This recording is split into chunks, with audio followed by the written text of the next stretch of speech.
বলো। কি বলবো? কিছু বলবে না তো, তোমার দাদা বৌদি এমনি করে থুতু ফেলে ফেলে গোটা জায়গাটা দখল করে নেবে। ও কিছু হবে না। আমার কথা শুনবে না তো, রাত্রের বেলায় খেলা দেখাবো। তুই আমার জায়গাতে কি কামাতে তুই ফেললি? দাঁড়া, ধুয়ে দিছি। ধোয়া হবে না, তুই আমার জায়গায় থুতু ফেললি কেন? আমি পার্টির লোক ডাকবো। ঝগড়া হচ্ছে তো ভালো করেই হবে। দেখ ভাই, বইয়ের কথা শুনে ঝামেলা করিস না, আমি সব ঠিক করে দিছি।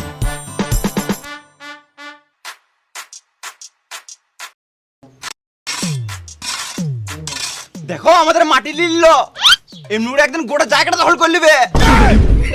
তুই আমার জায়গা থেকে মাটি লিলি কেন? এই মারা, মাটি নিলাম তো কি হলো? আবার তো আগের মতন হয়ে গেল। তুইও খুশি, আমিও খুশি। আমি খুশি নই, তোমার জায়গা থেকে মাটি লিল কেনে? ঘরের বড় বউ বলে সবকিছু সহ্য করে আছি, আর কিছু সহ্য করব না। হচ্ছে যখন ভালো করেই হোক। হ্যালো, তো এটাই চাস? হ্যালো, কে ঝগড়া করতে চাইছে দেখাই যাচ্ছে।